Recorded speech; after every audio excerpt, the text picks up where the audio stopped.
प्रभु की जो हजूरी है ना, वो बहुत बहुमूल्य है, उसका बहुत मूल्य है। उसको समझना सीखो। परमेश्वर का आत्मा हर समय यहां पे मौजूद है, हर समय, हर समय। मैंने बोला आप किसी अदर दिन भी आके ना, संडे बुधवार के अलावा भी आके आप यहाँ पे घुटने टेकोगे, प्रभु से मांगोगे, ऐसा नहीं हो सकता वो आपकी प्रार्थना नहीं सुनी जाएगी। बोलो मुझे अपनी गवाही के लिए काम करना पड़ेगा। तो फल लेके आने की रिस्पॉन्सिबिलिटी आपकी है। आपने फाइट करनी है प्रार्थनाओं में, आपने फाइट करनी है, शैतान के खिलाफ आपने खड़े होना है, लड़ना है। तो आप फल लेके आओगे प्रभु यीशु मसीह के नाम में। कई बार इंसान क्या करता है, क्योंकि वो इंसान है, उसका हृदय है ये, कि वो उस चीज को नहीं देखता जो उसके पास है। सहमत हो? सहमत हो ना? वो उस चीज को नहीं देखता जो उसके पास है, पर वो उस चीज को जरूर देखता है कि जो उसके पास नहीं है।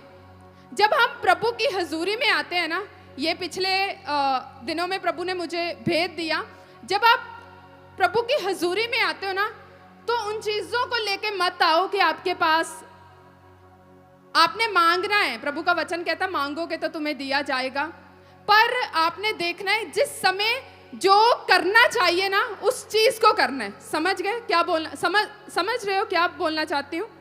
कई बार लोगों का क्या होता है, जब ये परमेश्वर ने मुझे सिखाया, मैं आपको सिखा रही हूँ। कई बार लोगों का क्या होता है, जब फायर प्रेयर करने की जरूरत होती है तो वो गैर जुबान में प्रार्थना करते हैं। जब पूरा शैतान के ऊपर आग भेजने का समय होता है ना, तब वो गैर जुबान में प्रार्थना करते हैं। जब वर्शिप करने का समय होता है तब वो वर्शिप नहीं करते, पर जो उनके मन में है, अपना सारा जो दुख या जो भी, उस चीज को परमेश्वर के आगे रखते हैं। आज से कलीसिया आपने क्या करना है, जब वर्शिप करने का टाइम हो तो सिर्फ वर्शिप करनी है। समझ गए? जब वर्शिप करने का टाइम हो तो सिर्फ वर्शिप करनी है।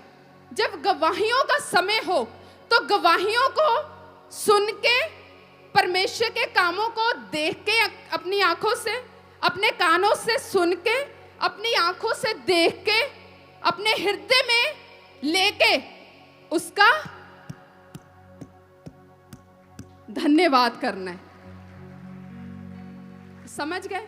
और जब फायर प्रेयर करने की, जब शैतान के ऊपर क्या अब टाइम आ चुका है, तो पूरे गुस्से से उसके ऊपर आग भेजनी है। जब आज से आप इस चीज को फॉलो करोगे ना, तो सचमुच आप देखना गवाही के साथ वापस आओगे। लोगों का क्या होता है, जब वर्शिप करने का टाइम होता है वो वर्शिप नहीं करते, क्योंकि घर से आए होते हैं। कई लोगों का तो सिस्टम ऐसा है, वर्शिप अटेंड ही नहीं करते। वर्शिप का उनकी लाइफ में कोई महत्व ही नहीं है। जिस चीज का आपकी लाइफ में, आप जिस चीज का, जहाँ परमेश्वर की हजूरी का, जब वर्शिप का अगर आपके जीवन में, आपके हृदय में महत्व नहीं है ना, कि वर्शिप का मेरे जीवन में कोई महत्व नहीं है, कोई बात नहीं, जब गवाहियां होंगी, जब परमेश्वर के दास आएंगे, तब मैं प्रभु की हजूरी में जाऊंगा।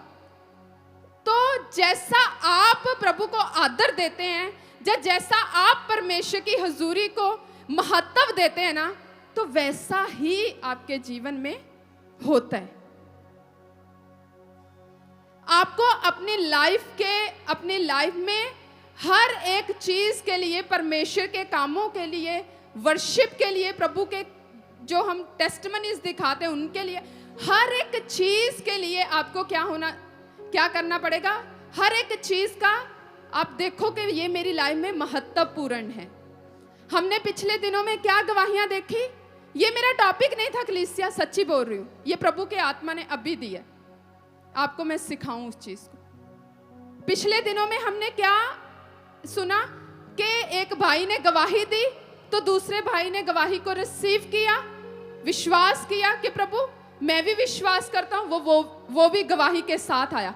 मुझे लगता है 3-4 गवाहियां टेस्टिमनी टीम ऐसी होंगी कि जो लोग सेम उस गवाही को रिसीव करके यहां पे खड़े हुए, उसी गवाही को रिसीव करके। क्योंकि उस चीज का महत्व है। आपको पता ये नहीं है कि जब वचन सुनाया जाता है, जब प्रेयर की जाती है, तभी प्रभु का आत्मा मौजूद होता है। परमेश्वर का आत्मा हर समय यहां पे मौजूद है, हर समय, हर समय। मैंने बोला आप किसी अदर दिन भी आके ना, संडे बुधवार के अलावा भी आके आप यहाँ पे घुटने टेकोगे, प्रभु से मांगोगे, ऐसा नहीं हो सकता वो आपकी प्रार्थना नहीं सुनी जाएगी। काम किसने करना है? प्रभु के आत्मा ने, और प्रभु के आत्मा हर समय भवन में मौजूद है। उसने कहा कि मेरा आत्मा सदा इस भवन में बना रहेगा, और जो प्रार्थनाएं, जो विनतियां, जो दुहाई आप दोगे, मैं उनको, मेरे कानों तक वो पहुंचेंगी और उनका उत्तर आएगा। समझ सकते हो? तो बोला मैंने, हर एक चीज का महत्व है। जब आप अपने जीवन में हर एक चीज का महत्व समझ लोगे ना, कि एक भी चीज, एक भी पल प्रभु के साथ कोई भी जो है वो व्यर्थ नहीं है, वो बेकार नहीं है। हर एक चीज का महत्व है। मैंने बोला आप भवन में कदम रखते ही गवाही को ले लोगे कलीसिया। क्यों? क्योंकि ये हमारा प्रार्थना का विषय है कि प्रभु जब लोग भवन में कदम रखें तो तेरा आत्मा उनको छुए और वो गवाही के साथ खड़े हों। प्रभु जब लोग तेरे भवन में आके घुटने टेके तो उनकी प्रार्थनाओं के उत्तर आए परमेश्वर। समझ सकते हो? हमने सुनी गवाहियां कि मैंने भवन में कदम रखा तो मैंने चंगाई को रिसीव किया, पर ये आपके ऊपर निर्भर करता है कि आप किस विश्वास से प्रभु के भवन में कदम रखते हो। इसलिए हर एक चीज को महत्व दो। मैं बोलती हूं उन लोगों के लिए बहुत जिसे बोलते हैं बहुत मेरी ओर से ब्लेसिंग है जो प्रभु के भवन में आके वर्शिप को अटेंड करते हैं। क्योंकि मैं आपको ऐसे नहीं बोलती, मैं वर्शिप अटेंड करती थी पहले जाके, मैं जाके दरियां बिछाती थी, मैं जाके चेयर साफ करती थी, मैं जाके फिर सारा कुछ सेट होता था, मैं जाके वर्शिप अटेंड करती थी और प्रभु के नाम को महिमा देती थी। और उसी महिमा को जो प्रभु को मैंने दी तो प्रभु ने आज मुझे ऊंचा किया है। इसीलिए हर एक चीज के लिए महत्व रखो। जब आपको हो जाएगा ना, मैं नहीं सोचती कैसे लोग हैं कि गवाहियां चलती हैं, अपना ध्यान इधर उधर लगा के चलते हैं। मैं तो जब जाती थी ना, मैं ऐसे बैठती थी, प्रभु क्या गवाही है, प्रभु हम सुनते थे और प्रभु को ऐसे धन्यवाद देते थे, प्रभु तेरा धन्यवाद, तू कितने बड़े काम करता है। मैं नहीं मिस करती थी कोई भी वर्शिप सॉन्ग हो, कुछ गवाहियां हो, कुछ भी हो, मैं नहीं मिस करती थी। मैं तो एंड तक कि क्या हो रहा है, प्रभु तूने आज क्या किया, सब कुछ देख के आती थी। इस तरह महत्व रखो। प्रभु का वचन कहता है, जब हम यूहन्ना उसके 15-16 में पढ़ते हैं तो वचन में लिखा है, तुमने मुझे नहीं चुना। प्रभु का वचन कहता है तुमने मुझे नहीं चुना। बोलो मैंने परमेश्वर को नहीं चुना। बोलो मैंने नहीं चुना प्रभु को। बोलो मैंने अपना धर्म परिवर्तन नहीं किया। बोलो प्रभु ने मुझे चुना है। बोलो परमेश्वर ने मेरा जीवन बदला है। बोलो मैं बहुत नशे में था। बोलो मैं बहुत लड़कियों को देखता था जैसे ऐसे लोग हैं। बोलो मैं बहुत गंदगी में था, पर परमेश्वर ने मुझे चुना है, प्रभु ने मेरे जीवन को बदला है ना ऐसे लोग? हाथ खड़ा करो, है ना ऐसे लोग?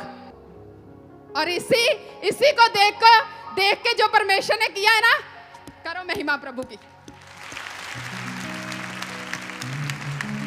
क्योंकि कौन इंसान कुछ कर सकता है? हम में इतना बल है, हम थोड़ा ना लोगों को चंगा करते हैं, हम थोड़ा ना लोगों को नशों से आजाद करते हैं। हम कौन होते हैं? हम तो एक आपके जैसे इंसान है, हम थोड़ा ना कुछ करते हैं। सारी महिमा प्रभु यीशु के नाम को मिले। वो चंगा करता है लोगों को, वो लोगों को नशे से आजाद करता है, वो लोगों को गवाही के साथ खड़ा करता है। तो प्रभु का वचन कहते हैं यूहन्ना में 15:16 में वचन कहते हैं, तुमने मुझे नहीं चुना परंतु मैंने तुम्हें चुना है कि और तुम्हें नियुक्त किया है कि तुम जाकर फल लाओ और तुम्हारा फल बना रहे, कि तुम मेरे नाम से जो कुछ पिता से मांगो वह तुम्हें दे। वचन में लिखा है, परमेश्वर का वचन कहता है मैंने तुम्हें चुना है कि तुम जाकर फल लाओ। तो फल लाने की रिस्पॉन्सिबिलिटी किसकी है?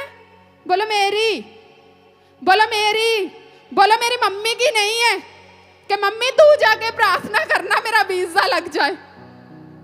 बोलो मेरी वाइफ की नहीं है कि मैं घर में सोया हूं बेड पे, मैं नशे करता हूं, तो चल जा जाके वहां से प्रेयर करवा ले, पापा से ले ले मेरी फोटो ले जा। ऐसे नहीं छुटकारे होते।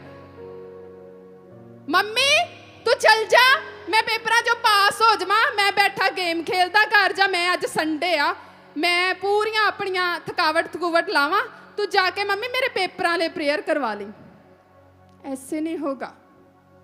आपको अपने लिए काम करना पड़ेगा। मैं आपको ऐसे थोड़ा ना खुश कर दूंगी कि आप नहीं आपके लिए आप कुछ मत करो, आप प्रार्थना ना करो, आपको आप बस चर्च आओ, आपके लिए सब कुछ हो जाएगा, ले हैंड होगा, आपके लिए सब कुछ हो जाएगा। मैं क्यों आपको झूठी तसल्ली दूं? आपको उठना पड़ेगा, प्रार्थना करनी पड़ेगी, घुटने टेकने पड़ेंगे, शैतान के खिलाफ लड़ना पड़ेगा। मैंने बोला शैतान भागेगा प्रभु यीशु के नाम में, क्योंकि प्रभु ने आपको अथॉरिटी दी है। परमेश्वर के दास ने क्या सिखाया लुधियाना में? कितने लोगों को वचन सुना? चलो खड़े करो हाथ। बच्चों, वो हथियार है आपके लिए। हथियार को चलाना सीखोगे तभी तो जंग में जीतोगे। हाँ, हथियार को चलाना सीखोगे तभी तो जीतोगे। हम आपको सिखाते हैं तो आपने उसको फॉलो करके चलाना है।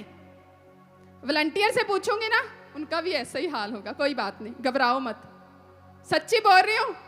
वॉलंटियर भी ऐसे होंगे, थोड़े से वॉलंटियर होंगे जिन्होंने सुना होगा। वायदा करते हो आज प्रभु मैं तेरे वचन को सुनूंगा, लुधियाना वाला जो परमेश्वर, मैं सच्ची बोल रही हूं, सुनो उसको कलीसिया। सुनोगे नहीं तो आज कैसे आपको समझ लगेगा? समझ गए?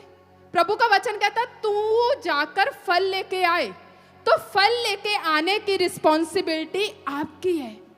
आपने फाइट करनी है प्रार्थनाओं में, आपने फाइट करनी है, शैतान के खिलाफ आपने खड़े होना है, लड़ना है, तो आप फल लेके आओगे प्रभु यीशु मसीह के नाम में।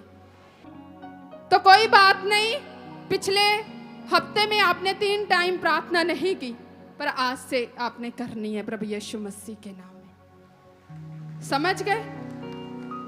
इसलिए फल लेके आने की रिस्पॉन्सिबिलिटी आपकी है। जिस तरह नीति वचन कहता है, नीति वचन 16 उसकी 4 में लिखा है, यहोवा ने सब वस्तुएं विशेष उद्देश्य के लिए बनाई हैं, वरन दुष्ट को भी विपत्ति भोगने के लिए बनाया। प्रभु का वचन कहता है यहोवा ने विशेष, जो सब वस्तु है ना, एक विशेष उद्देश्य के लिए बनाया।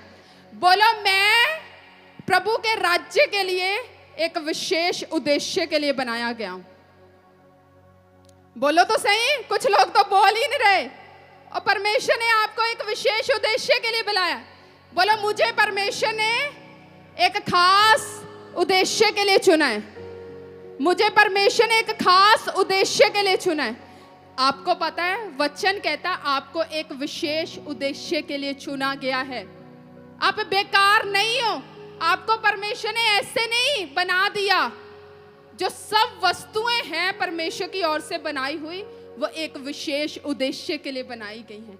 आज से आपने घोषणा करनी है कि प्रभु मैं एक विशेष उद्देश्य के लिए बनाया गया हूं। परमेश्वर तूने मुझे चुना है, परमेश्वर मुझे बल दे, प्रभु मुझे ताकत दे परमेश्वर, मैं उस उद्देश्य को पूरा कर सकूं और मैं फल लेके आ सकूं। परमेश्वर मैं तेरे राज्य की बढ़ोतरी का कारण बन सकूं। जो परमेश्वर ने बनाया रचा है, हम सब जो हैं, जो बनाए गए हैं, हम सब किसकी सेवा करते हैं? उस परमेश्वर की, उसके राज्य के लिए। तो आपने आज से ये कुछ नहीं समझना कि मैं कुछ नहीं कर सकता। आज से आपने उस उद्देश्य को पूरा करना है, क्योंकि हर एक व्यक्ति की लाइफ में परमेश्वर ने एक विशेष उद्देश्य रखा है।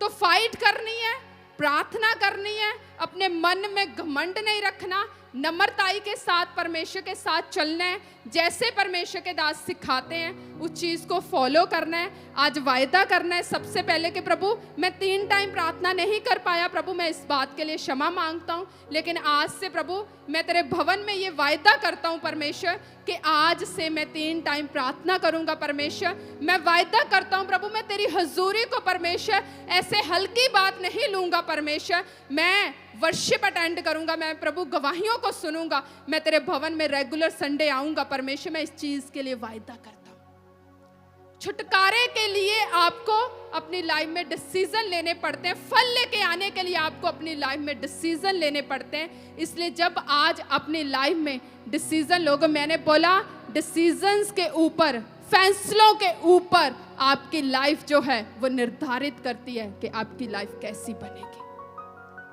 डिसीजन नहीं है रोज प्रार्थना करने का तो कोई बात नहीं है, समय भी ऐसे ही चलता जाएगा, आपको पता ही नहीं चलेगा कब दिन हुआ और कब रात हो गई, कब सोने का समय आ गया। डिसीजन नहीं होगा तो कोई उपवास, कोई फास्टिंग नहीं रखोगे। डिसीजन नहीं होगा तो कोई बोगे नहीं, बोने के लिए भी डिसीजन लेना पड़ता है। डिसीजन नहीं होएगा तो कोई प्रॉब्लम नहीं, आप कभी आओगे चर्च, कभी नहीं आओगे। डिसीजन रखोगे तो प्रभु के वायदे को पूरा कर पाओगे कि प्रभु मुझे तेरे भवन में जाना है, ये दिन तेरी ओर से जो आशीषित किया गया है, ये दिन तूने बोला मेरी हजूरी में आना है। डिसीजन के साथ डिसीजन लेने सीखो।